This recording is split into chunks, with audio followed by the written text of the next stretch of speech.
વનરાજ ગરૈયા, વિશ્વ હિન્દુ પરિષદ રાજકોટ મહાનગર અધ્યક્ષ।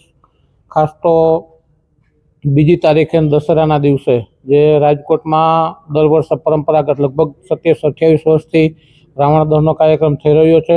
આ વખતે પણ આ વિશ્વ હિન્દુ પ્રેરિત દશેરાના દિવસે તમે આપણા સમાજમાં જે અલગ અલગ ધર્મના લોકો જે ભેદભાવ કરીને ઊભા કરવામાં આવેલી જે માન્યતાઓ છે એ એક અસુરી શક્તિ છે અને અસુરી શક્તિના નાશ માટે વર્ષોથી પરંપરાગત આ રાવણ દહનનો કાર્યક્રમ થાય છે।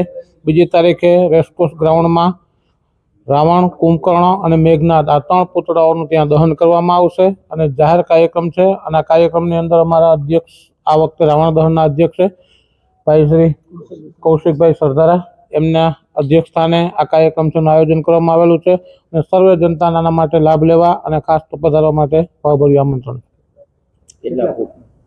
લગભગ રાવણ જે છે તે 54 ફૂટ છે, કુંભકર્ણ છે એ 45 ફૂટ છે અને મેઘનાદ છે એ 40 ફૂટ છે। 3 પુતળાઓનું દહન કરવામાં આવશે।